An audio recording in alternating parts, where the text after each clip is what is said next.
manipulated and this, that, and the other. So without further ado, I will present him to you. That is Charles Giuliani. Welcome, Charlie. Glad to be here. Yes. So you have written some books. They are available at Amazon, and I have one of them, and I have been looking through my library today, and I couldn't find it. But anyway, I have 3 titles: The New World Disorder, Piercing the Fog of 911, and an alternative view of the distant past. Intriguing titles. But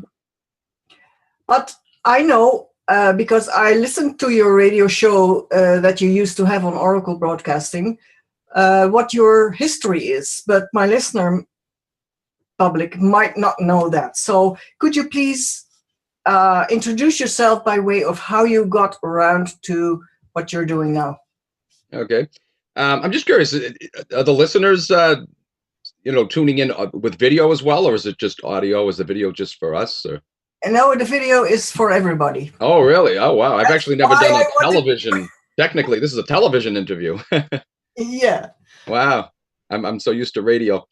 How did I get started? Yeah, it's a long story. I guess ultimately I started with I did do TV actually, but it was local. It wasn't, international. I did a small cable TV show back in the late 90s when I was still in college. But I still didn't envision myself getting into broadcasting. It wasn't really something that was an ambition of mine. It just kind of fell in my lap.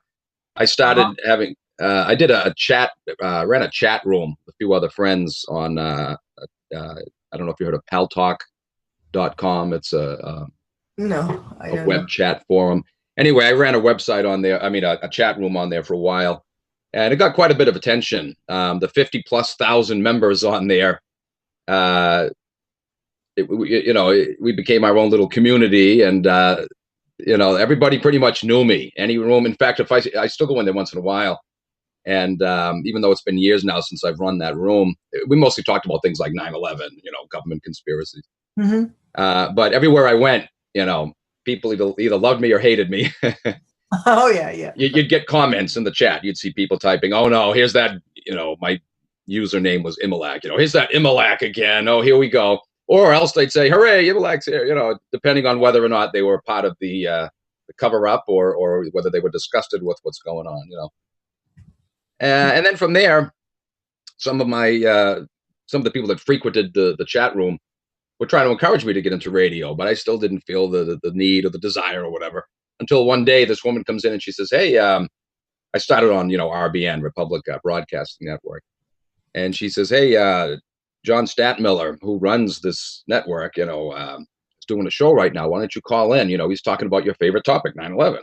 So I called in, and I guess he was impressed with what I said because he told me to hang on, don't hang up after the show.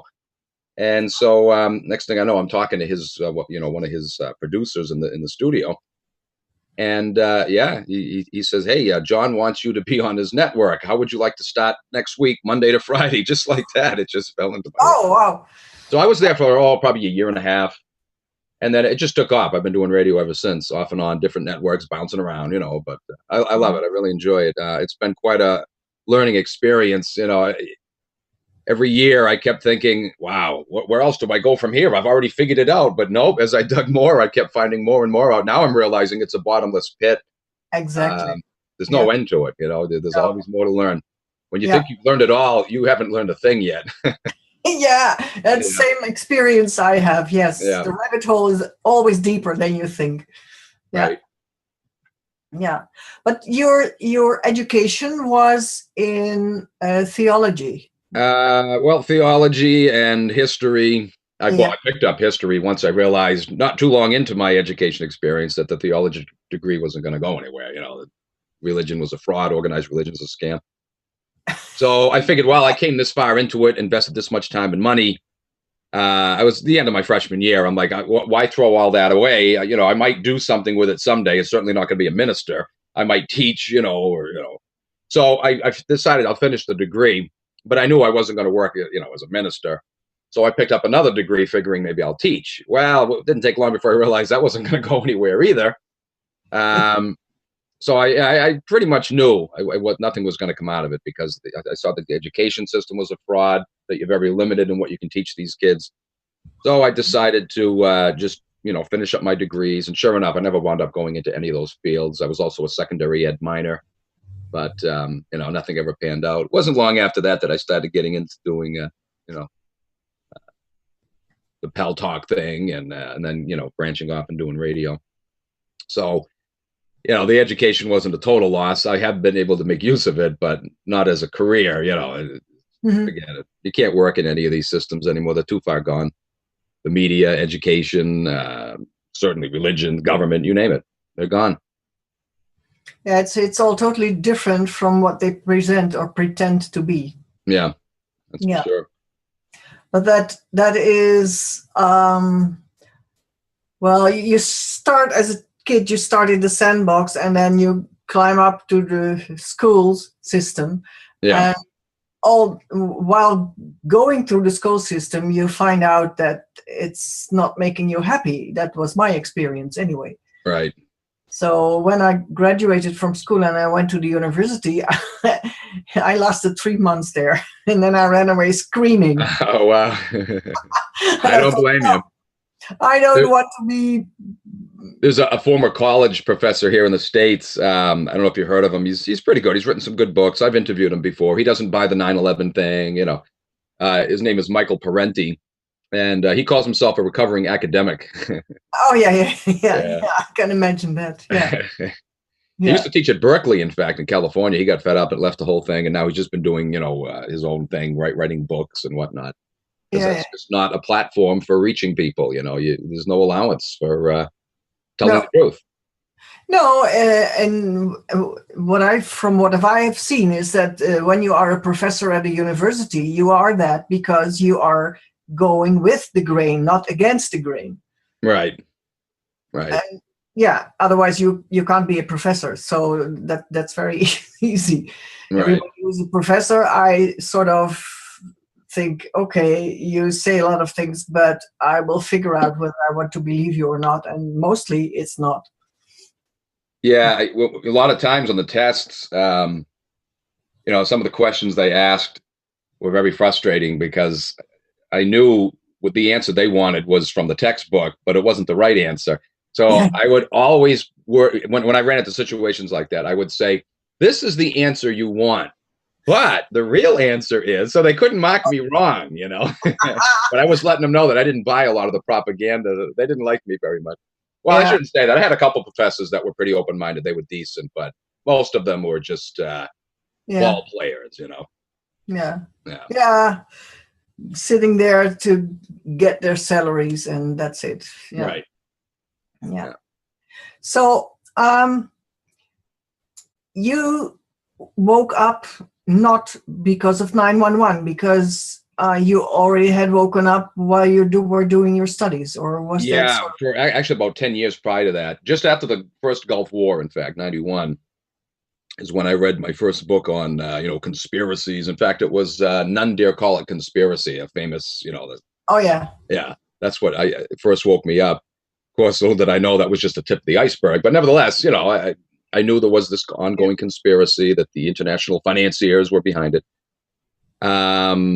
So by the time 9/11 came along, I had already witnessed so many other fiascos, Ruby Ridge and the first World Trade Center bombing in 93 and Waco and, on and on, the phony Kosovo War. So right away when 9/11 happened, I reached a point already where I already knew it was a scam before I looked into it, But as I began to look into it, I couldn't believe just how sloppy it was. The whole thing is just filled with holes, I'm like, wow, this is one of the worst ones. The other ones you had to dig deep, to see their hand in it. This here is just right in your face, And of course, that's how it's been ever since. Every other fiasco that's happened, it's amazing what they get away with. As I've said on my show, they don't even need to go out of their way to cover their tracks anymore. They don't even care to do that, because they know people are going to buy the lies they sell them in the media anyway.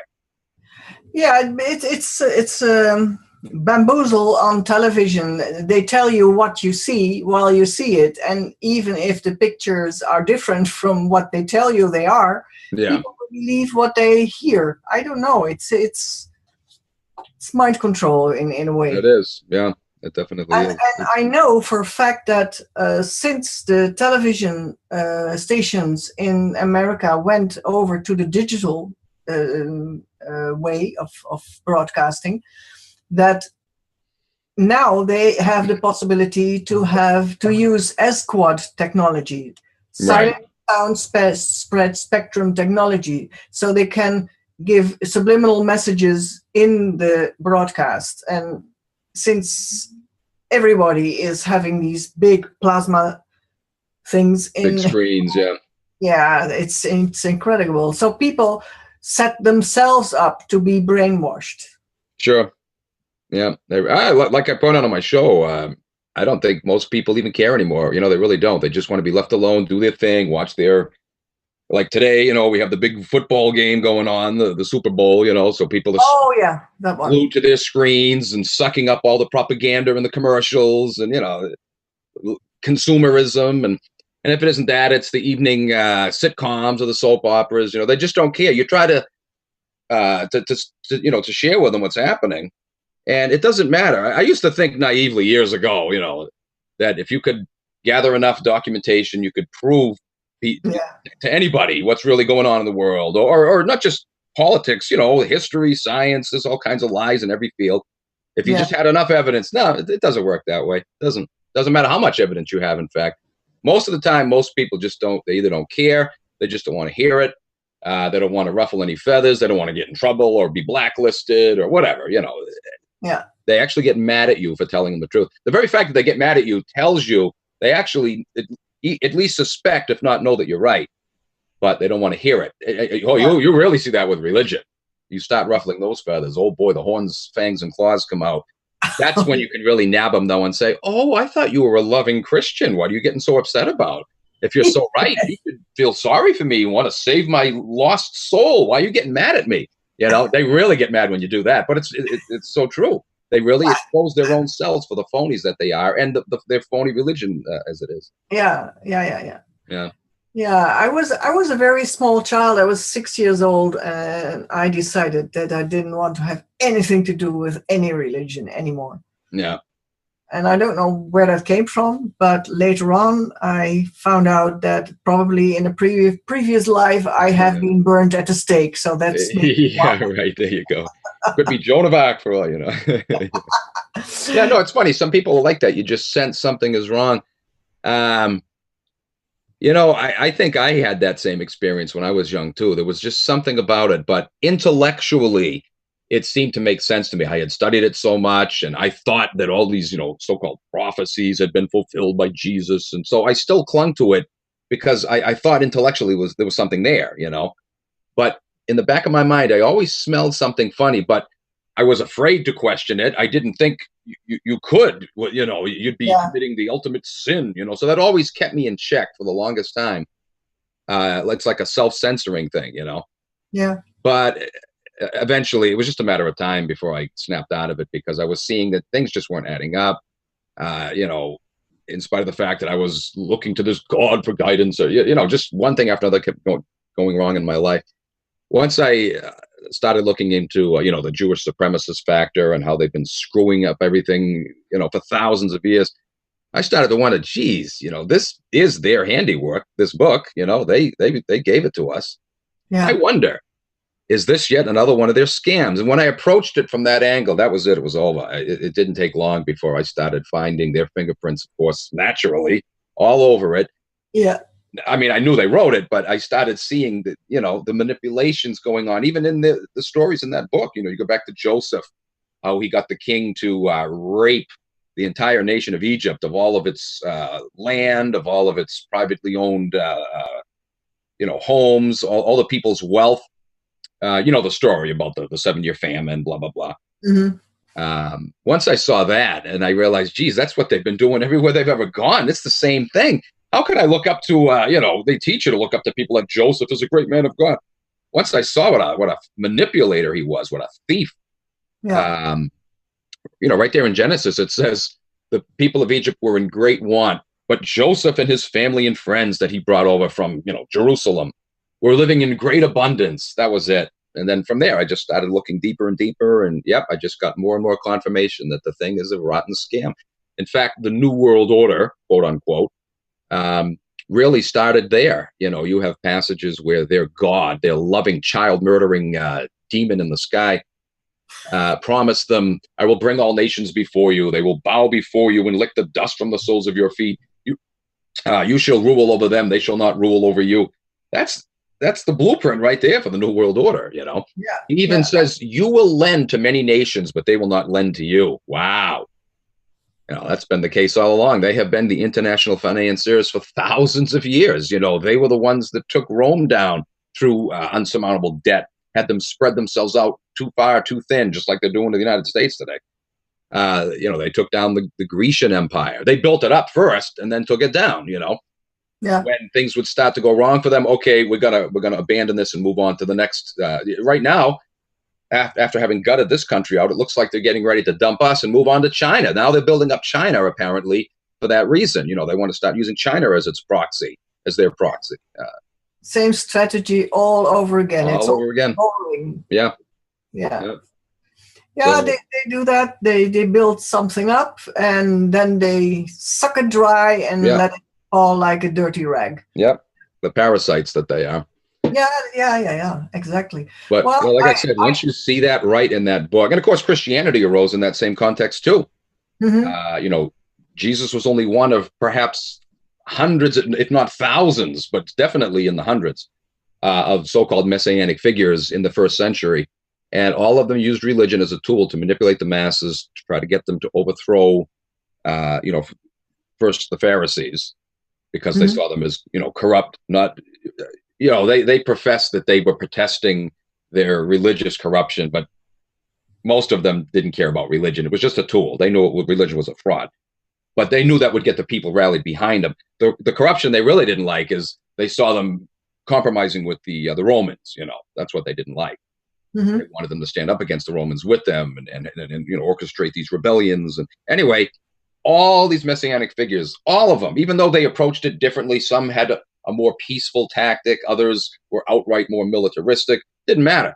All of them had the same objective. And so now we're supposed to believe that Jesus is the one exception to that rule. He was the real deal. He wasn't a rebel rouser. And hogwash. He recruited all of his disciples except for Judas, who was himself, a Sicarii, a daggerman. Iscariot is really a play off of the word Sicarii. So he didn't come from Galilee, but all the other disciples were recruited from Galilee. Galilee at that time was the epicenter of insurgencies and rebellions, So all the people he recruited had already had that ingrained in them. Simon, one of his disciples, was actually called Simon the Zealot. He was a zealot. The Zealots were one of these terrorist groups of that era, Yeah. It's astonishing. It's been right there all along, right in our face, but you don't see it because you're not looking for it. You don't even know what is there that you're supposed to be looking for. And that's what they depend on. That's what the religious hucksters rely on. Yeah. People's ignorance, they present it the way they want you to see it. And that's the way they see it from ever on thereafter, never realizing that this is just another Jewish sect like, the Essenes, who also hated the scribes and Pharisees for the same reason and wanted to see them either convert, come back to the good old days of militant Moses mentality, or we'll just overthrow him. And so Jesus came at it from the same angle. He wanted to get back to the old militaristic Moses era, where we wipe out everything in our path. Yeah. Amazing. What a cult. They still do that, and they turn everything upside down. And when people, it's like when you try to solve a puzzle, a cryptogram, if you don't have the key, how the maker of the cryptogram thinks, if you don't have the key, you can't do the cryptogram. If you have the key, it's easy. Right. Exactly. So it's like putting on different glasses or so. Yeah, so, I've had some listeners that they agree with me, but they're like, why do you harp on it so much? I don't. I only spend maybe a quarter of my time talking about that subject. I'm always returning to it. But, he's like, why do you talk about it so much? How can you not talk about it? It's done so much damage and continues to do so. It has so many people enslaved, and there's just so many angles to it. I've been talking about this subject now for the past 5 years, and I haven't even covered half the material that I've been putting together, and I'm still putting more together all the time. I'm finding out more and more things. It just gets worse and worse. Yeah, it never stops. Yeah. Do you have a radio show right now, still, Charlie? Yeah, I started up a couple weeks ago on a network called the American Nationalist Network. It's a part of, it operates through Blog Talk Radio. Oh, okay. Yeah, so it's going good. I got some hints there might be problems because of my religious views. I have a lot of Christian listeners. If it becomes a problem, I already have a couple different things lined up. I'll just move on. I've been doing that for the past several years anyway. That's how it is in this business, Truth isn't popular, so no. Oracle had to be the glory days of broadcasting for me. That was a great network. I really liked it. Yeah. Unfortunately, that's why I heard you often. Yeah. They took it down. Simultaneously, 3 of their major supporters, all run by that same tribal group, all at once pulled back, and that was it. They went belly up. They were dependent mostly on those 3 supporters, and you're going to tell me that's a coincidence? I don't think so. No. No, it never is. Right. Yeah. And I wasn't the only one. There were several other people on the network that were talking about the same thing. So they realized, okay, this has got to go. It's getting too big. It's getting too much attention. Yeah, it was sad. But and work goes on. Yeah, but what I see is that in every discipline, they have taken over. And yes. They seem to that, yeah. I always try to explain to people, listen, the Jews are 0.2% of the world population. Yeah, imagine that. But where are they? Everywhere at the top. Right. That's not a coincidence, is it? Yeah. I've had people tell me, what are you talking about? Jews don't run the world. I just look at them like, are you kidding me? Do you not know who runs the media, who runs the banking system Hollywood, of every country? Yeah. I mean, who has the most powerful lobby groups, who works behind the scenes pulling all the string? For that matter, it's not just that they're controlling our leaders. Most of our leaders are, in fact, depending on the area, they got to change their names sometimes so people won't be so obvious. Sometimes they don't have to. In this country, more and more now, they're getting so bold, they don't change their names. Most of our congressmen and senators are Bergs and Steens today, Yeah. Unbelievable. Yeah. They're everywhere. Yeah, they run it all. Hollywood. Wait a minute. No, Alex Jones says the Arabs run Hollywood. That's right. I keep forgetting. Oh, yeah. Unbelievable. Yeah. It's really incredible, yeah. Yeah. There was something that I wanted to add to this, but went out of my mind. But yeah. Oh yeah, I remember. There is this letter that they found in Spain, and it is the answer to a letter of a rabbi in Arles in France, where he asks for help to the Grand Sanhedrin in Constantinople. And he says, the king wants us to convert to Christianity, and we have to give up all our goods. And the people of Arles are ruining our synagogues, and they are trying to take our lives, and this, that, and the other. Well, it's a whole list of complaints. And then someplace else, the answer from the Sanhedrin to this letter of complaints is found. And it goes something like, well, we are very sorry to hear that you have such problems there. If you have to convert, do that, but keep Moses' law in your heart. In other words, make believe that you do it, but stay Jewish. Right. And as far as you say that you have to give up your goods, well, make your sons into businessmen so they can steal from the Christians. Yeah. Oh, yeah.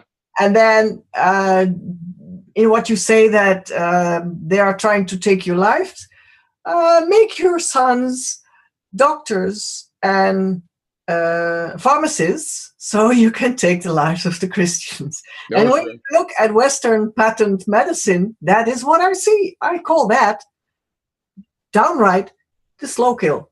Sinister. Yeah. There's been quite a few like that. There's that famous letter or series of letters, correspondences between Cromwell and his handlers over in Amsterdam. There was a rabbi there he was corresponding with. And they're instructing him to have King Charles I killed. And so Cromwell writes back and he says, well, I can't, openly help you with that because I might be implicated, but I certainly will assist anybody you send, any assassin that you send here. I'll provide him safe haven and protection, blah, blah, blah. And I'll do my best to see that he doesn't get in trouble. He gets exonerated, whatever. Mm-hmm. So you can see this kind of thing going on all down through the centuries. Sure. Yeah. It's always the same thing. Yeah. And it seeps down into some books of researchers like you and people before you. And I came to this reality through the medical system because I saw that Western medicine does not heal or cure anything, nothing. No, it's quite obvious too. I mean, you don't have to be a genius to see through it. Their whole focus is on symptoms, not the causes, not going to the root of the problem. Just exactly. And so there's painkillers, there's antibiotics, just deal with the symptoms. So you think you're getting cured, but the problem is still festering. And before you know it, you're going to be dead. But in the meantime, they're going to make lots of money off you, charging exorbitant. Exactly. To either you or your insurance company. And either way, you're still paying. You're paying big premiums. I mean, sometimes the premiums are worse than the treatment itself, or the medicine, or you know what I mean? Either way, they're going to rob you blind. Yeah, absolutely. It's out of control. It really is. And then, of course, half these diseases that you seek medical attention for result from the garbage that they're feeding you every day. People don't take the initiative to be more proactive in what they put into their system, to research, to find out, hey, wait a minute, I got to stay away from anything I can't pronounce. Shouldn't be in my body, Yeah. People are walking chemical plants today just from their diets. It's horrible. I'll tell you, it's made a big difference. I've cut out in the past year, high sodium foods, all the processed foods. I'm done. I'll never go back. I can't even stand the thought of eating it now. The taste, it's just so strong. Yeah. What's that? It's horrible. Yeah. Oh, it's garbage. I mean, this is the number one reason why Americans today are dying from, heart attack and stroke. The high sodium diet tremendously adversely affects the your cardiovascular system. And then cancers are through the roof in this country. We have, the highest rates of cancer in the world here. We also have one of the worst diets here. Yeah, but vaccines lay the groundwork. Yeah, that's another whole thing too. Sure. Yeah, they lay the groundwork for all these disasters. Yeah. But mainly Western medicine it's a war zone. I mean, you said it, antibiotics, beta blockers. It's always war against the body instead of working with the body. Right. Yeah. So I keep telling people, if you want immune system, how can you fight anything off when your immune system has been, you've been disarmed?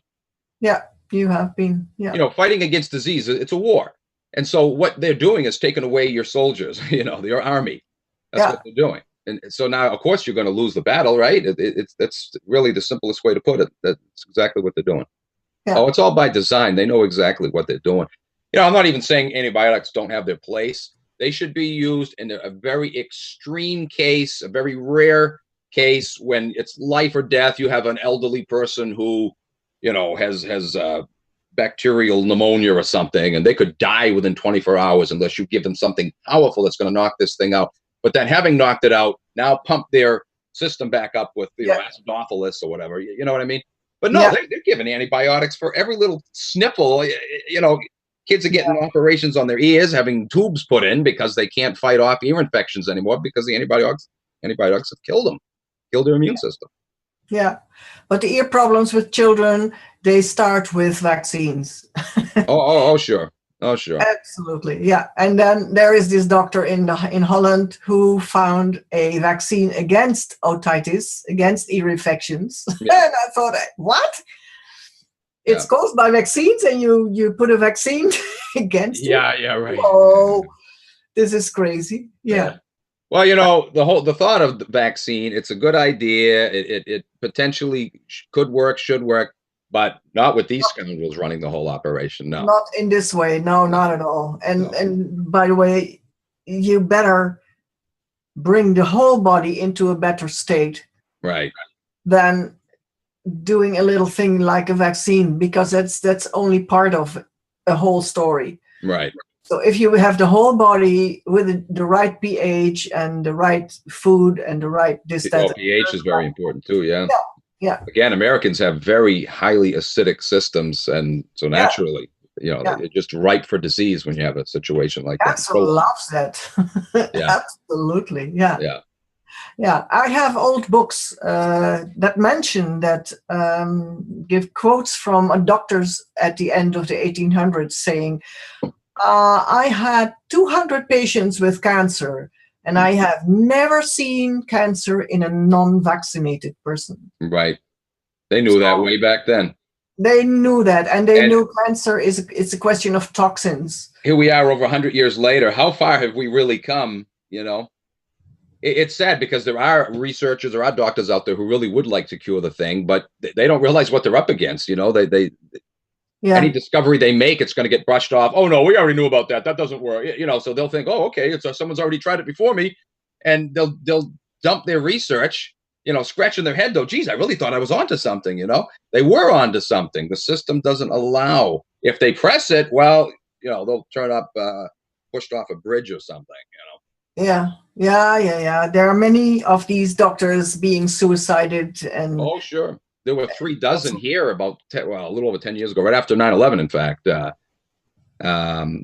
about 3 dozen that mysteriously died that very way. Some of them were pushed off bridges, found dead with a bullet in their head. Or 2 bullets in their head that they had done themselves. Yeah.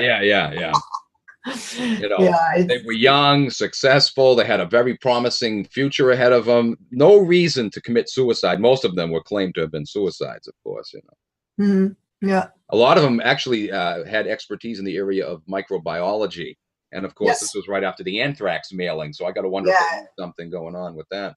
The most dangerous occupation was that, to be a microbiologist. Yeah. Many of them died. What a world. Yeah, but what can we do about it? I mean, this faction rules the world, so to speak, from behind the curtain. Yeah. And with all sorts of ruses and things. How can we save the world, so to speak? Yeah, well, because I'm not Superman, and if I was, I would know exactly what to do, where to go, and who to go after. But because I'm not, this is my way of fighting it, is to make people aware. Yeah. I've always said, jokingly, but maybe not so jokingly, I'm hoping someday that the right psychopath will tune my show and figure out who the real perpetrators are, so he can put his talents to good use and know who to go after. He's really not a psychopath, but you know what I'm saying. Somebody who's on the edge, ready to snap. You hear these people going in these shootings, they'll kill their boss or something. If you're going to go snap, why don't you go after the right people? Don't go after some small little minion guy, Serious. Yeah. I'm not for violence, but hey, it's time for people to rise up. We have criminals running this system. How can you expect justice to be served when the top criminals are at the top rungs of law enforcement? I mean, this is outrageous. Your government isn't going to go after the scum that raped us with the bailout fiasco, for example, which has affected the entire planet. You can't trust your political leaders to go after these guys. They're in bed with them. They're profiteering off of these shenanigans. So if you want real justice served, we have to do it ourselves. That's all there is to it. We have to. They're not going to do it. Yeah. They're part of it. Yeah. And people need to be aware that I always compare it like this. You have this cage with an electric bottom, and there they put these mice in, or rats or something. Right. And then there's a guy outside the cage who flips a switch, and then electricity runs through the cage, and the mice or the rats start attacking each other instead of the guy who is flipping the switch. Yeah. We're a bunch of We need to explain who is flipping the switch. Yeah. Yeah. Incredible. Yeah. I'm still trying to adjust my camera. Am I still Yeah, unseen. you're still only here. Yeah, I'm afraid if I move the computer, the whole thing's going to come crashing down because it's yeah, And you it's not sit a. up on Is a that any cushion. better? Yeah, it's better. A I little see better. you now till here. Yeah, sorry about that. If I had a something handy like a big book or something, I could stick it behind to prop it up. I'm afraid it might come toppling over. Oh well, it's one of those cameras that's attached, to the top of the computer. I'm surprised whoever designed this that they didn't take that into consideration and make sure that the angle it would be tipped at would be level with a person's head, for the camera. I don't know, crazy. Yeah, strange.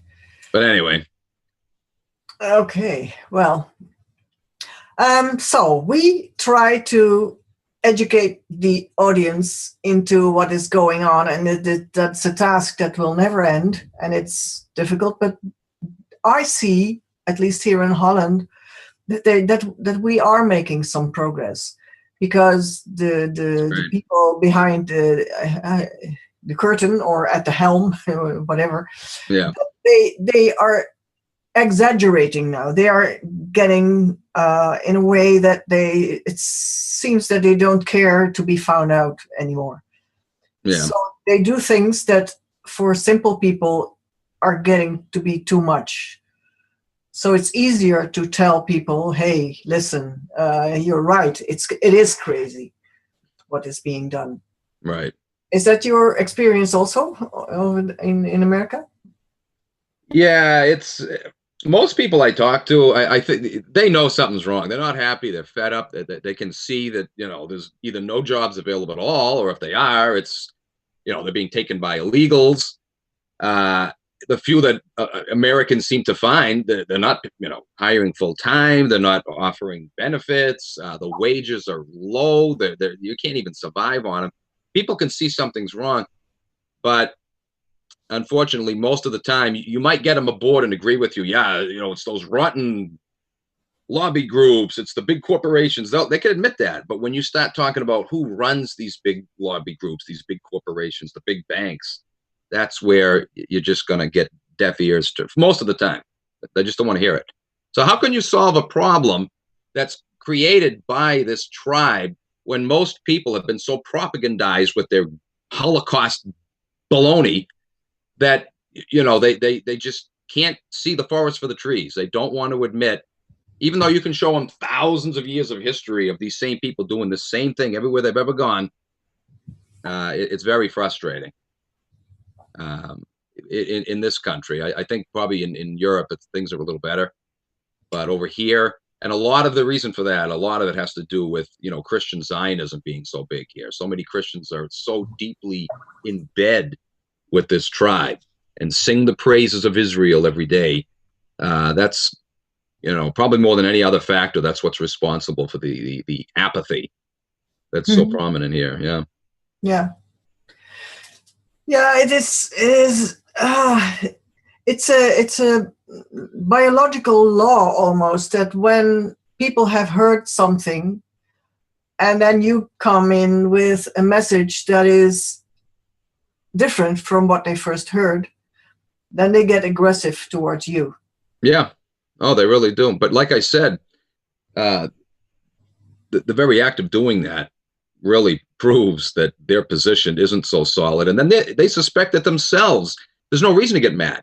If they're right and you're wrong and you're contradicting them, why would they get mad? Who cares? The truth doesn't need a temper tantrum to buttress it. You know what I mean? A temper Mhm. tantrum results from a fear that you're going to, you're rocking their world, that you're going to shake their foundation and overturn everything that they've held sacred and held dear.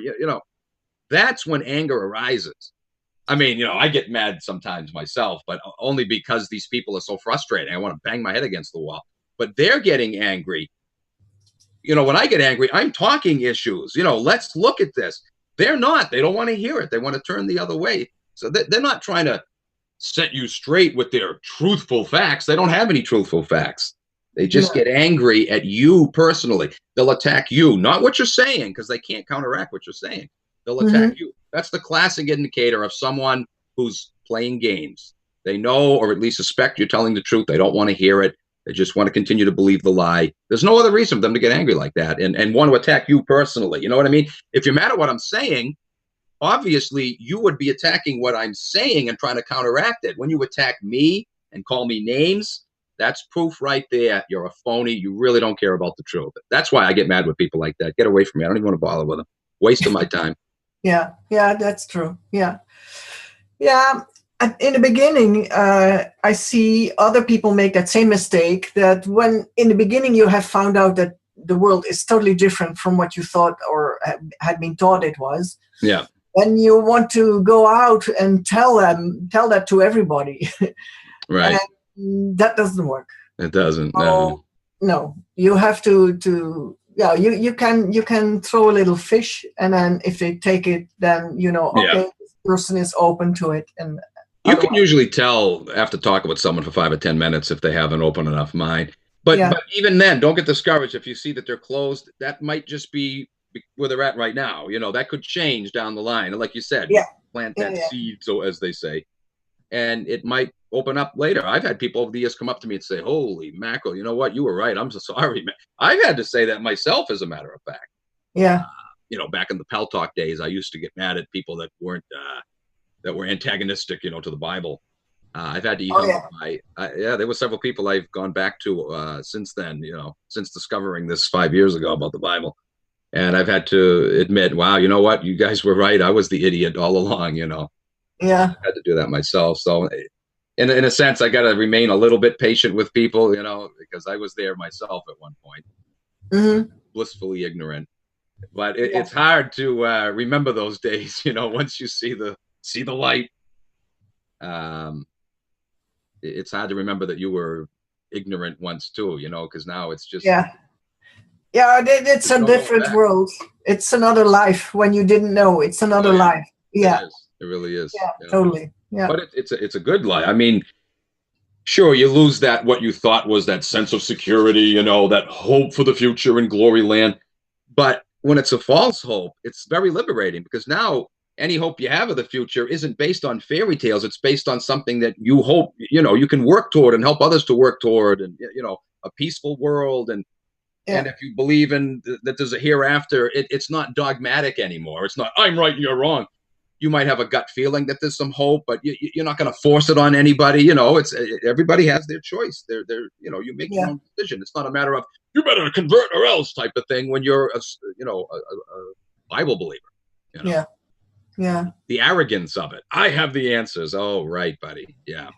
Yeah, I don't know how many religions there are in the world, something like 500 or so, and only that one that you adhere to will be the right one. Well, and as far as Christianity goes, there's in this country alone, there's over 3,000 different Christian denominations. That's still under the banner of Christianity, but it just shows the divisiveness of it, the confusion of it all.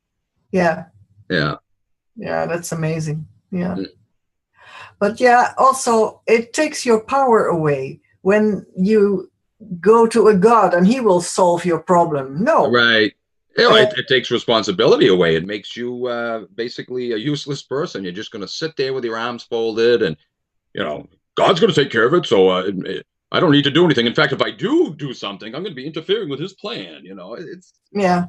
And it demoralizes and degrades you too, because you're led to believe that from the time you popped out of the womb, you were a sinner. And even though you haven't done anything wrong yet, a wrong thought hasn't even entered your mind, you're evil and you need to repent and lower yourself and, look up to this supposedly loving being that's a monster, a mass murderer, a liar. It's such a mind warping philosophy. It really is. And all the while they profess humility. You won't find a Christian out there who won't tell you that they believe in humility. But yet, look at their arrogance. They know it all. They have all the answers. You don't know anything. You're lost. I'm saved. I'm righteous. You're evil. Hey, you can't get any more arrogant than that now, can you? But they want you to think they're humble. Yeah. Wow. Yeah. It's so messed up. Yeah. It is a total warp in your mind, because they tell you one thing and show you another. So what is it? Yeah.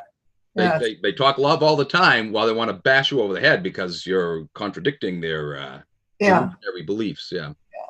Well, I once went with someone to Lourdes, and I'm not a Catholic. I'm not religious anyway, but Yeah. I thought, well, when I go to Lourdes in France, then I'd better know for myself what I'm going to do there. And I thought, well, Lourdes is the Catholic stuff, and for me, that is a bit like I'm walking into the lion's den.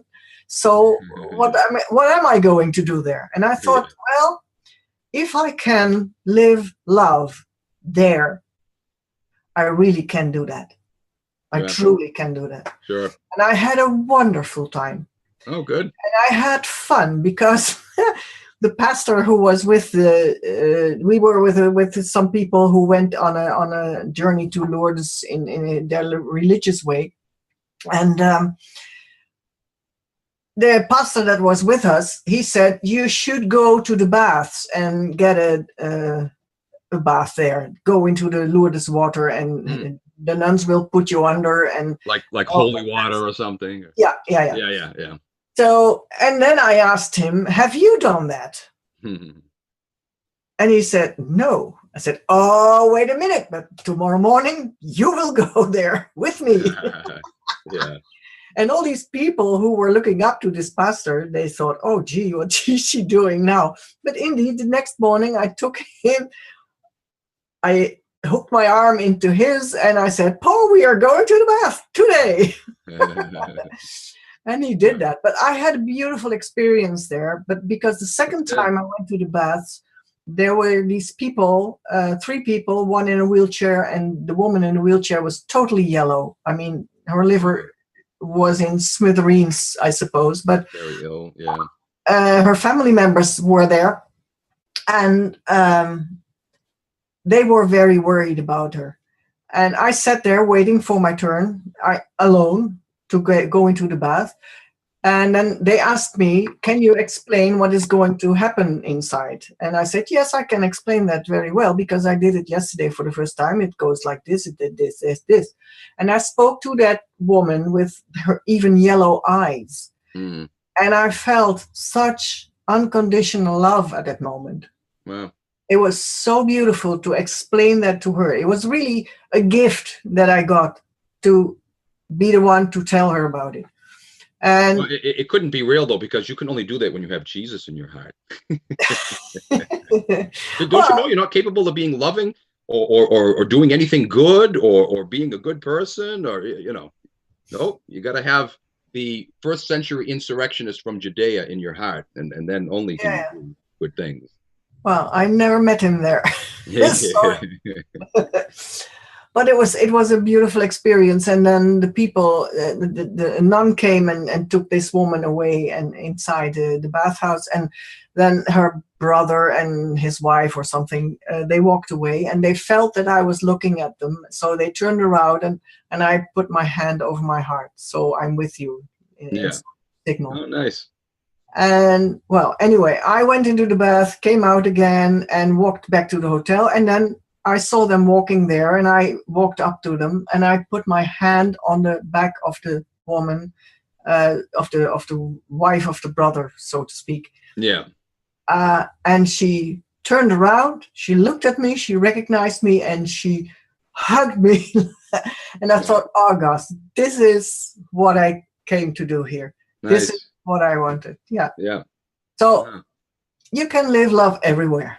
Sure. Even in the lion's den.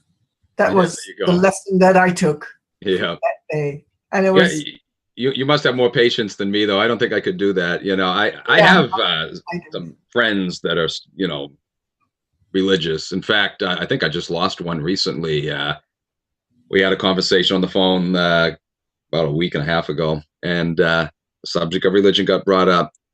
I don't have patience for it anymore. I don't think I can be friends with religious people. I really don't. I've tried, and it just doesn't work. I don't have the patience or the desire to listen to their rhetoric. It'd be one thing if they could keep it to themselves. Okay, you're religious. You still want to be duped by your little fantasies.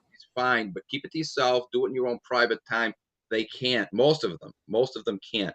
They feel a burden to have to force it down your throat, And then when I counteract them, with reality, then they get all upset. And the next thing you know, it becomes a debate. And he wound up hanging up on me. Then later he sends me an email and he says, "Oh, just to let you know, I didn't hang up on you. The phone cord pulled out." Oh, yeah, right. Yeah, right. Well, so he was sorry for what he did. Okay. But I haven't heard from him since, and quite frankly, I don't think I will. I don't feel the desire to even contact him again. It sounds terrible, but I honestly think that he just wants to believe it. I think he knows. He's heard me say enough things over the years. I think he knows there's some.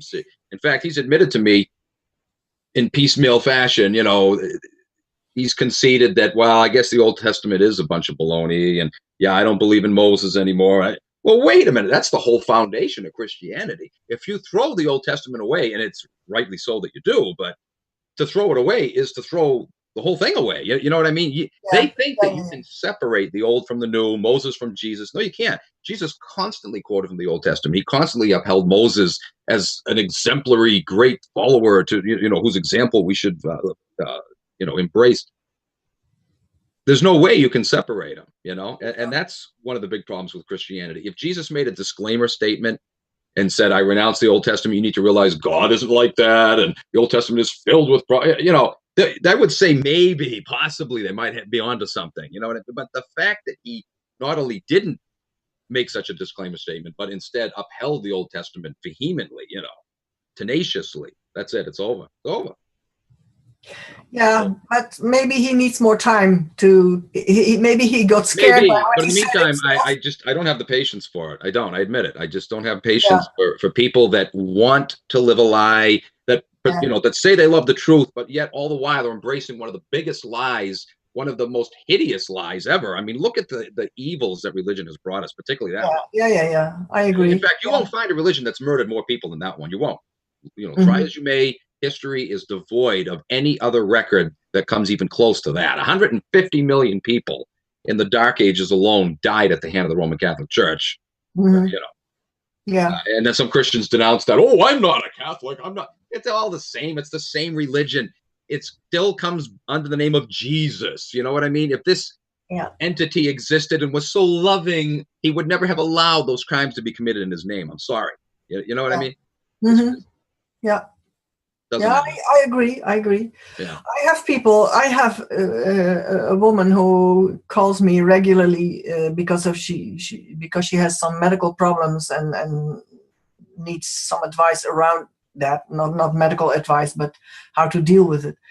And she sometimes starts talking Bible to me also, and I always say, please don't do that. I can't stand it. Oh, it's disgusting. It's not just that you have seen the light and you don't believe in it anymore. You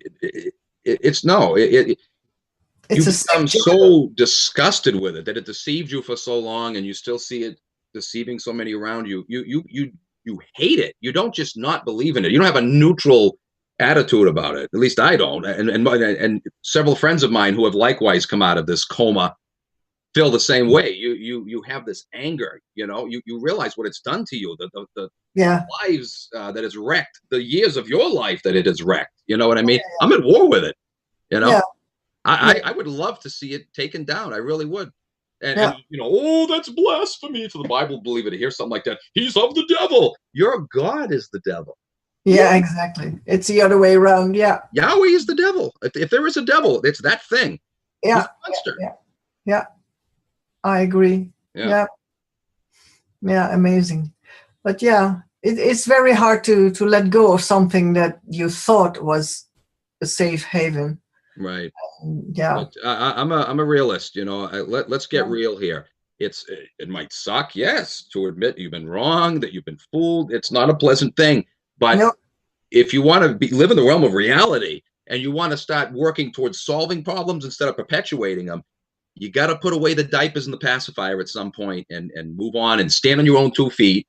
Take hold of your own life for a change instead of letting others take the reins. Yeah. People like to be led with a bit in their mouth. It's disgusting, whether it's their political leaders, religious leaders, academic leaders. Some people like to be led by all of them. Then there are others who think they're enlightened because, I'm not led by the politicians and the professors anymore, but they still follow their religious nutbags, who, if you ask me, are even worse. Yeah. Yeah. Well, they haven't made any progress. They really haven't. They've only opened the door a crack to let a little bit of light shine in, but they're still in the dark. Yeah. Yeah. And too scared to open the door totally. Yeah. Yeah. Yeah. Yeah. So yes, that is hard on us to be around people who have that for truth. Oh, I have a very difficult time. Yeah. Yeah. Absolutely. Yeah. You have more, how we say that, less patience than I have with things like that. Yeah. Yeah. But yeah, I heard your shows in Oracle. I've flavored things down a little bit though with this new network, which is good. Yeah. They want to appeal more to average listeners, and maybe they have kids in the background. So I really need to be cautious of that. I tended to fly off the handle and use some flavorful language. I heard you do that, and I like it. Yeah. I mean, I On the can one stop. hand, it's like, how do you not? Because you get so angry when you see what's going on. But at the same time, if you want to reach more people, that's not a Yeah. good policy. So yeah, in this new network now, I'm really more G-rated now.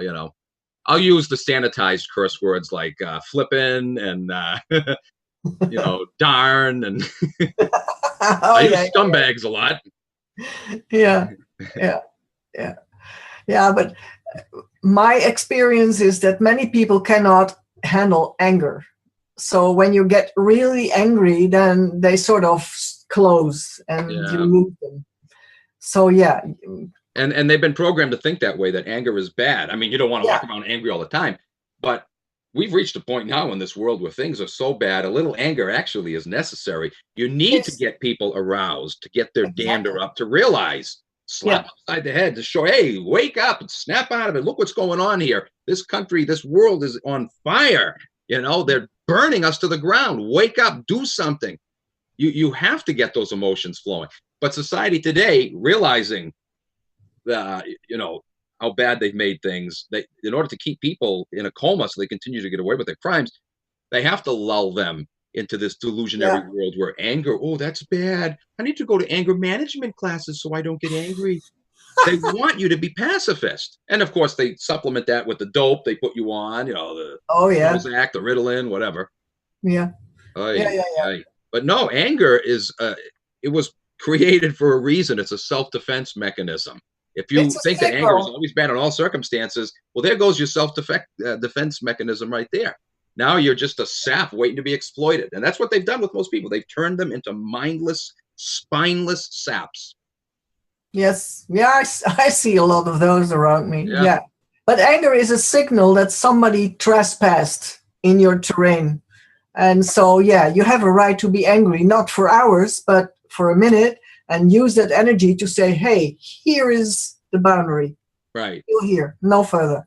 We do need to get angry and properly channel that anger, right? Not just people. Use it. Yeah. Use it in the right way. Yeah. Right. So when you see what's going on in the world, how can you not get angry? What am I supposed to be happy that our homes have been stolen, our jobs have been stolen, we have no future, we got mass illegals flooding into not just here, all over the place, and at the hand of the same everywhere, people. Yeah. 10% in France is already Islam. 10%. We don't have that problem so much here with the Muslims. I mean, they're here, but very, very few. But of course, we have the Mexicans, we got the Brazilians. Yeah. And I don't even have any problem, with the Brazilians. They're actually very nice people. They're hard workers, although a lot of their money, of course, is being sent over to Brazil. But I always tell people, don't get mad at these people for the most part. I mean, there are some who come here who are aggressive and think that we owe them something. Though I have no respect for those people. But most of these people are doing what we would do, anybody else would do. If there's no opportunity in their country, they're going to come here where there is. Of course, there's not much opportunity here anymore either, but as far as they're concerned, it's an opportunity. You know what I mean? They come from a poor country. When it's not them we need to be getting mad at. It's the scumbag politicians that are allowing this, and of course, the puppet string pullers that created the situation, that set it up so that it happens that the Brazilians and Mexicans come into America. Yeah, same thing as here in Europe. And the problem is that it's so many different cultures that come together, then the nation state loses. Everybody loses. Identity. The immigrants and the native citizens, everybody loses. Yeah. Yeah, everybody loses. So they are more easily to be controlled then in Right. that, because Oh, yeah. if everybody has lost its balance, so to speak, then it's easy to handle them. And I love how they'll justify it by saying, "Oh, well, we're just trying to level off inequities," as though they're concerned about people in third world countries. Oh, Level off means we want to bring your higher standards down to theirs, and that's what they're doing. In the yeah. meantime, where's all this money that's supposed to be evenly distributed? It's all getting funneled up at the top. Is it ever disgusting? Yeah, yeah. It's like, when do you know that a politician is lying? Yeah, the Well, lips are when moving. its lips are moving. I love that one. Yeah. Yeah, yeah, and it's always the opposite that you need to think of, that might be more of the truth than what he is actually saying, or she Right. is actually saying. Yeah. Yeah. And that's a simple training you can teach. I've always said that on my show, assume the very opposite of what you're hearing from your politician, from the media, from Exactly. whatever. And then you'll know you're on the right track, Yeah. the opposite of what they're telling you. It's true. Yeah. And the opposite of what is in the Jewish press and in Hollywood. And Sure. well, Hollywood is being used as predictive programming. Yeah. They have these movies in which things are happening, and then we think, oh, that's out of this world. This is too much. This can't be. Oh, okay, it's just a movie. No. It is already science. It is already there, and we need to get used to it. Right. And give our permission. Yeah, and give our permission, because that's, for some crooked way, they want our permission. Right. And if we don't object, they take that as permission. Right. Yeah. It's ludicrous. And the strategy is sinisterly brilliant, because nobody suspects a takeover. They expect to see bullets, tanks, and bombers, and no, that isn't necessary. No. The weapons of their war, mostly, they use weapons too, but only to get third world countries, rich mineral resources and whatnot, But as far as the masses go, reaching the masses, especially in these first world countries that are fighting these phony wars and financing them, the only weapon you need for them is, the media, just the propaganda. Yeah. Yeah. Yeah, it has been that way always, even in World War I and World War II. Yeah. Always the same thing. Also, they're the same old strategies to set it up. Yeah. A lie, a false flag, and hoppa, there we go. An old game. Goes back to very ancient times. They've just gotten more high tech with it as time has gone on. Yeah. Same thing. Yeah, that's what they've become. But and that's why when I give presentations on any subject, I always try to lead my audience into recognizing the patterns in it. Yeah. In what is being done. Because if you recognize the pattern, then you can recognize the pattern in anything, because it is, for them, the same old strategy all over again. Right. So in what discipline they are doing it, the strategy will be the same, the way they do things. Yeah. So if you can recognize that. And just now we had in Holland our own Charlie Hebdo. Oh, sure. There was this one guy with a fake gun. He walked into a studio at the news of 8:00 at night, and he wanted to tell the people his news, probably the things that you and I are talking about right now. Yeah. But then there was a camera, and you could see this guy, and you heard him talk to a person you couldn't see, and that was supposedly the janitor who had let him in into that studio. And this boy, he was 19 years old. He thought it was taking too much time.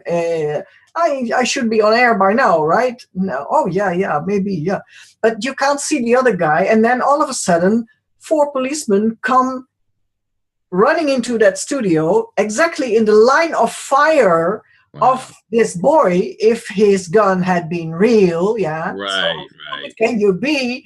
It was like a theater piece of a 3rd grade theater company. The same thing with the false flags here. These are supposed to be professional actors that the government hires and contracts. They are horrible. Yeah. I mean, I could do a better job than these monkeys, you know? Yeah, Sandy But again, Hook, it doesn't matter to them. Boston. It doesn't matter because they know people are going to buy it when it's on the evening news. Yes. Yeah. It's in the paper, it's on the television, so it is the truth. Yeah. I mean, you can clearly see in the Hebdo shooting, the assailant runs by and he, at point blank, he shoots the guy in the cop in the head, right? Yeah, no blood. The gun isn't even 2 feet away from his head. The body doesn't flinch. He just does what a little kid would do. Roll over and play dead, Jimmy. You just no blood, no brain material splattering, nothing. And yet the next day, you got that Sky News guy pointing to this puddle of blood. How did that puddle of blood get there? There wasn't a puddle of blood the night before when the guy got shot, right? Yeah. He actually said, as I'm sure you know, they put this blood here. This blood was from the victim. Yeah. He actually said they put the blood there. Oh, man. Yeah. Wow. It's amazing. But that people are so easily deceived, apparently. I mean, yeah. Well, I saw the plane go, the so-called plane go into the Twin Tower, and I thought, hey, wait a minute, this is funny, because then the tower cannot fall into its own footprint. Right. Because when my kids are playing with their wooden blocks, when they do that, the same thing, the tower goes every which way to the other side. Big mess. And it doesn't pulverize into dust. It breaks. No, that neither. Yeah, exactly. So strange. I never believed that. No. And then we have Sandy Hook. That was also a try. Oh yes. Yeah. We have several people over here in the so-called truth movement, even what's supposed to be the Jew-wise truth movement, who've been on the talk show circuit defending the official Sandy Hook story. Really? It's amazing. So, if that doesn't tell people now that we've got some infiltrators, some hucksters that are playing games here, there's no truth to any of these stories. They're all fake. They're all staged. Yeah. The same purpose, take away your rights, particularly your gun rights, here in the States. Yeah. And, amass more power for the government. And it's always the same. It's, that one there, to me, is probably the worst one yet. It is so full of holes. It's just ridiculous, and yet you've got several people, I won't go into the names, but defending the official story, I'm sorry, out the window goes the credibility right there. It's an insult to our intelligence. That's what I call it. Yeah. One of my listeners was writing to me and telling me, an email, telling me that, one of these so-called truthers, she exposed this one guy. I don't even know what his name was now, but this listener made reference to this one guy that this talk show host had exposed as a fraud, and he was just speaking against Sandy Hook to make some money. Big deal. That doesn't prove anything. If anything, that just shows he was probably one of the Jew puppets to try to sabotage the move. But the point is, I was exposing Sandy Hook 3 days after it happened. It happened on a Friday after my show that day. The very next Monday, there I am pointing out all the inconsistencies. It doesn't matter who this guy is who came along later. You know what I'm saying? That doesn't proving that he doesn't have any credibility doesn't change the fact that the story is a scam. But this particular listener obviously didn't do his or her own homework. Some people just rally behind these talking heads in the media, even the alternative media. And so when they go off the deep end, or maybe they were off the deep end already, whatever, when they start to lead you astray, unfortunately, they follow right along. They're not really that grounded. It's sad. So we have that problem going on, too, with people that are supposed to know better and yet get misled by some of these hucksters. Yeah, because the hucksters, they talk about things that the other person deep in his heart wants to believe, knowing it's not true, but it might still be true, please. Oh gosh, because otherwise my world is falling apart. So I can understand that, but it's you have to be serious in this to yourself and not try to fool yourself also. and not become a blind follower of anybody to the point where I'm going to just absorb everything they say. You got to do your own thinking. We as talk Always. show hosts, all we can do is share what we found, but we hope that people from there are going to take that and dig into it more for themselves to find out if what Yeah. we're saying is true, but not be blind followers, because we No. might be capable of error on occasion. Not might, I'm sure. I'm not everything I say is true. I slip up sometimes and get some things wrong. But I'll come back later. I'll say, hey, you know what? I found out what I said last week actually isn't true. Blah blah blah. I had to do that, in fact, just a couple of weeks ago. But you would hope that these mistakes are just slip ups, accidents. But no, when you see someone defending something so obvious, Yeah. in your face, erroneous, who's been supposedly telling the truth for years, something's wrong there. That's not a slip up. You know what I mean? But anyway, I had to backtrack about. I was talking about that new movie that just came out. The one by Sony, or there. the other one? Yeah, I'm trying. Interview or the sniper film? Yeah, right. American Sniper. Yeah. Oh yeah. Anyway, I was thinking maybe I still think there might be a possibility that he might have come around at the end and the government killed him. His death is highly suspicious. Mm-hmm. But at the same time, early on, he certainly was one of their little lapdogs, because he was, that group he founded, that mercenary group, kind of like Blackwater. I'm trying to think of Craft. That's the name of it. Craft International. I don't know if you heard about that. No. They actually asked him to contract with them a couple months before the Boston bombing, the marathon bombing, 2 years ago. And he turned him down. He said no. And so I always wondered about that. Why did he turn him down? Well, after he was dead, a few days later, he was killed, supposedly by another veteran that was a little wacky. And, I wonder if they put the veteran up to it. I don't know. There's a possibility. But I think I gave a little bit too much support to this guy, because he's, early on, in fact, right up to shortly before he died, he did some things and said some things that make it clear he definitely was one of them. You know what I mean? He was all, basically for the New World Order. He was a Zionist, in fact, a Zionist Christian. Oh gosh, those are the worst. Right. Yeah. So I don't know. I'm still holding out that maybe he might have seen the light at the end, and they killed him, or maybe he really was randomly killed by this nut guy, and he was just a jerk, a scumbag all the way. I don't know. But I did have to retract somewhat, because some people sent some stuff to me that I wasn't even aware of. I didn't realize how bad he was, that he was very much in league with them. That Craft thing he founded it's like Blackwater. It's disgusting. Oh yeah. He was working with government agencies and law enforcement agencies, basically militarizing them. Training them. That's what they're doing. Yeah. Like the police in America is being militarized. Right. But also, after we had this crazy theater piece in the studio the other day, I picked up a news bulletin in which they said in Holland the policemen are being obliged to take their gun home. Wow. That has never been. And then I have a lot of questions. How have these policemen children at home? Yeah. Do they have a place to lock this thing away? Right, so they can't get into it, yeah. And how many of these policemen are veterans from these Zionist wars in Bosnia and the other things that come back totally crazy? Yeah.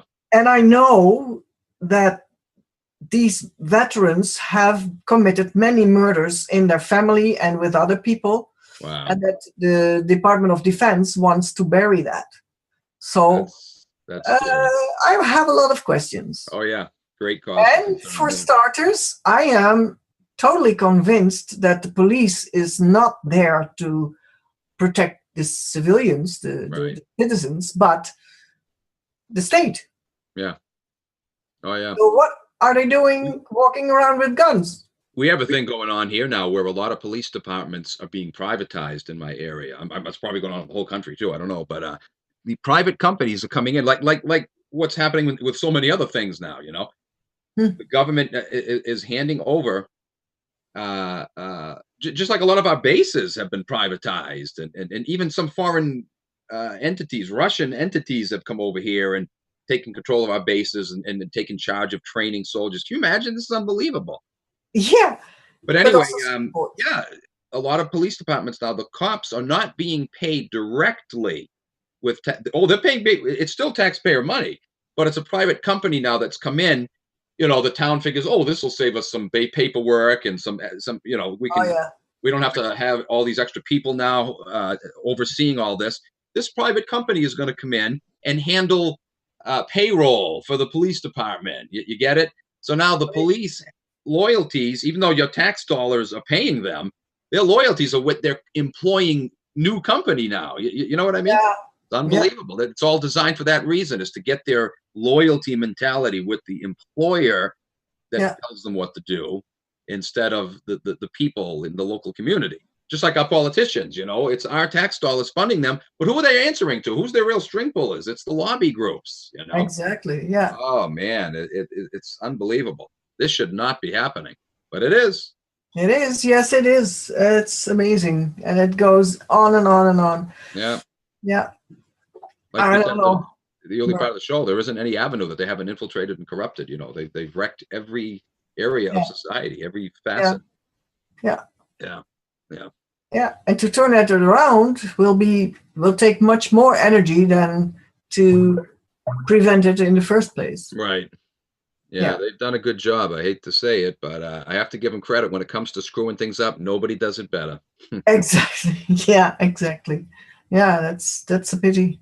Because yes, that is when I get very angry, when I realize that when all these people would spend the energy that they use now for doing all these wrong things, when they would spend that energy into bringing things into the world that are okay, that are beautiful, that are nice, that are healthy, beneficial, we would have paradise for everybody. Yeah. We could, should, and would be living in a virtual paradise right now. Absolutely. Technology and all the things that they should be sharing with us, but aren't, the real, genuine medical discovery. I mean, they could be producing supplements that could make your body be functioning optimally. You know what I mean? Just mix a little powder in this drink and drink that every day, and wow, you're going to have energy. And you know what I mean? They could make wholesome foods cheap. I love this one. I'm sure it's the same way in Europe too. To eat healthy here, you got to be basically a millionaire. If you want to go shop, like our health food chain now is all run by this one company called Whole Foods, right? Mm. You will spend, anywhere from 5 to 10 times as much to do your grocery shopping there as you would in a regular grocery store. What they've done is they've made the cheap, chemical-laden junk foods cheap, and the natural foods. Now think of this. Why are the natural foods more expensive? They don't cost any money to produce any more money than the processed foods. The processed foods cost money. You have to process them, right? They should be more expensive. No, they're what's cheap. The natural foods that don't require any more work than to simply grow them, they're the foods that are way overpriced. Yeah. They've done this on purpose. They put out of reach of most people a natural, healthy diet to give. They don't want it. I agree. Yeah. So most people, because they're on limited budgets, get stuck eating at these junk food places. And I don't just mean, McDonald's and all the other major junk food chains. Even the big chain restaurants that people think are so much higher above McDonald's. And no, I don't know if you have any of these, but like Fridays, and then what's another one? Pub 99. These are big chains that seem to be more classy, but they're not. It's still junk food. It's all processed. It's laden with chemicals and artificial this and that, preservatives, and using microwaves in the kitchen. That sort of stuff. Yeah. So people think eating this stuff that, well, at least it's not McDonald's. It is McDonald's. It's a more expensive McDonald's, but it is McDonald's. Yeah. Junk. Yeah, it is. Yeah. I'm just so glad I'm done with it. I've totally written off this stuff. I don't even eat, candy bars anymore. I've given that up, and I feel so much better for it. It really makes a big difference. Yeah, it should be, because all the sugar is like cocaine for the body. It's not especially now they don't even use sugar anymore. That's bad enough. Processed. Aspartame and high fructose corn syrup. Just like salt. Salt is to, monosodium glutamate is to salt what high fructose corn syrup is to sugar. You know, it's high octane. It's concentrated chemicals now. It's not just the old trash that doesn't kill you quick enough. You know, now they're getting you with, and then I look around and I see people getting sick and dying in their 30s and 40s from diseases that ordinarily didn't hit you if they hit you at all until your senior years. You know, people are dying younger and younger now because of these toxins they're taking in their system indiscriminately, not even thinking twice about it. They just trust whatever's off the grocery shelf. They think it's food. Most of that stuff, it's not food. No, it's not food. It's crap already in the box. So just another way that they're hitting us. You know, this waging on us from every angle. I made a document and I called it "Tactics to Ruin the World." Yeah, and they are in every discipline and in every area and in every arena. Are they mucking up things and ruining things? And because like with cell phones, probably you can make a cell phone safe in terms of the radiation. Right. They don't do that. No, they don't care to. And guess, in Finland, which little boy in the class did not have a cell phone? That was the son of the CEO of Nokia. No kidding. I didn't know about that. Yes. That figures. Yes, that is It's like the Rockefellers, you know, putting so much effort into changing America's education system to bettering it, and yet their kids don't go to American education systems. No. Public schools, you know. I heard an interview with Charlotte Iserbyt about what they are doing now in the American arena of education. Oh, man, this is awful. Oh, it is. They're not teaching children anything like memorizing or things or so. No, it is. Despite all of these so-called improvements, all these changes over the years in education here, right? I mean, pumping multiplied billions more. We put more in education than any country in the world. In spite of all that, you still have kids graduating from high school that can't read past the 5th grade level or read at all in some cases, you know? Here, same thing. How do people accept this? Same thing. And it's not despite, it is because of. Well, right.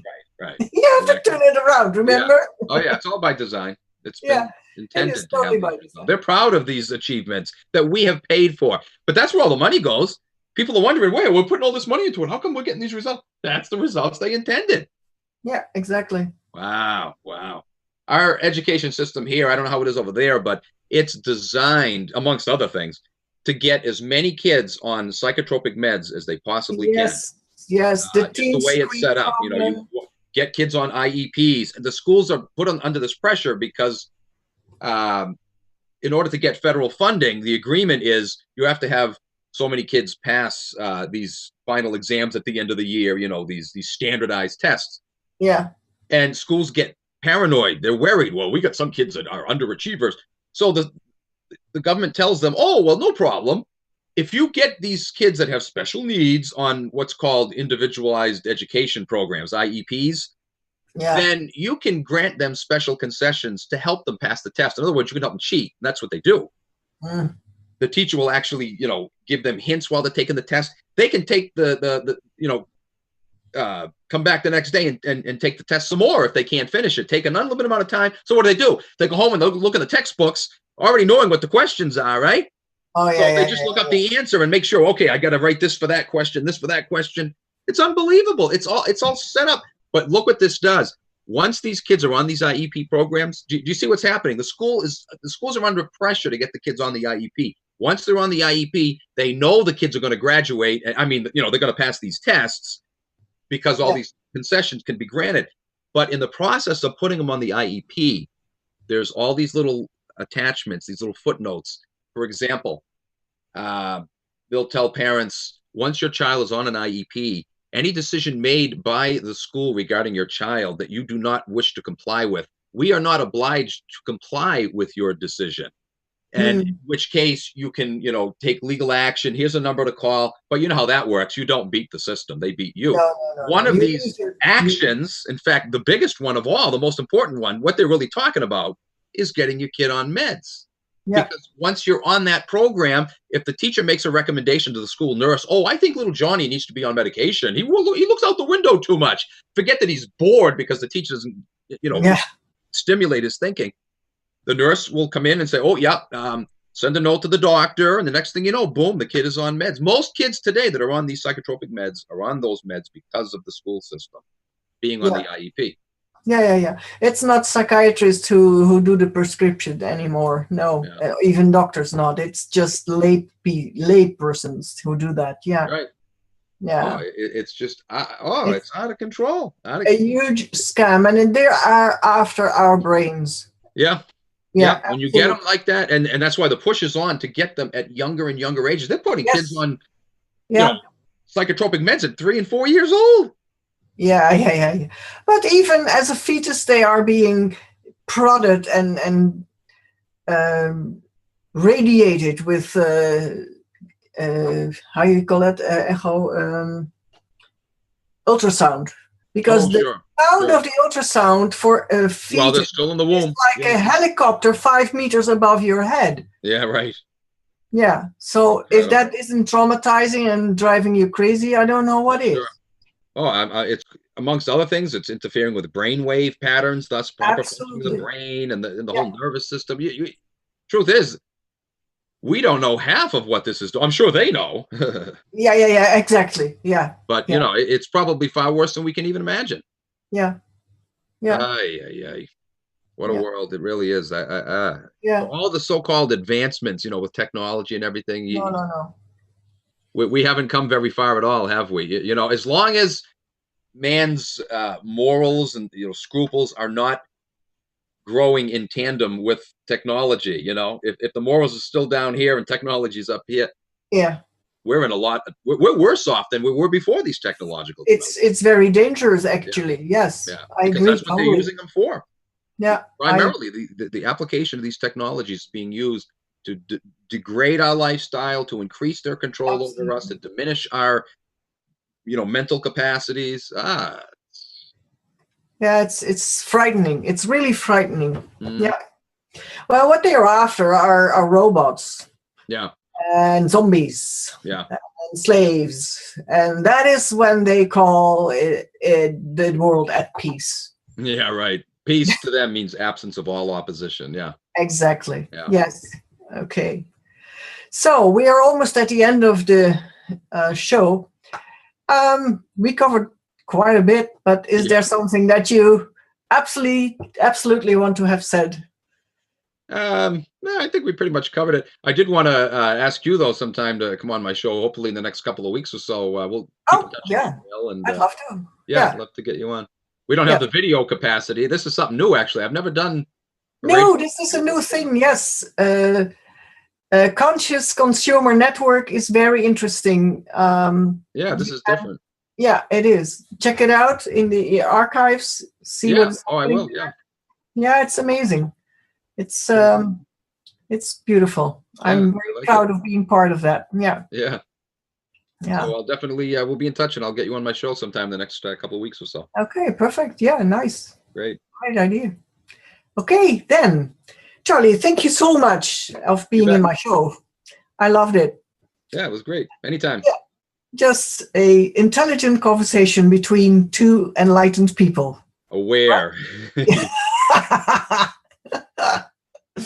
Yeah, well, we have to make fun of it sometimes because I always say that life's a big joke. You got to laugh at it. Yeah, right. Exactly. A sick joke, but a joke nonetheless. Yes. Yeah. You have to laugh about it. Yeah. So, okay, thank you.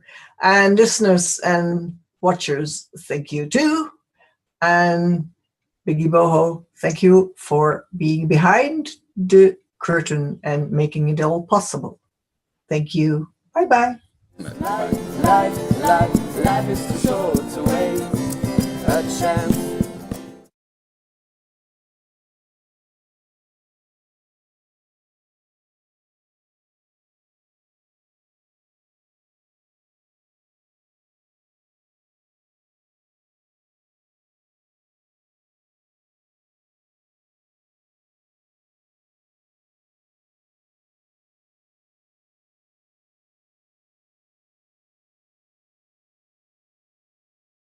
manipulated and this, that, and the other. So without further ado, I will present him to you. That is Charles Giuliani. Welcome, Charlie. Glad to be here.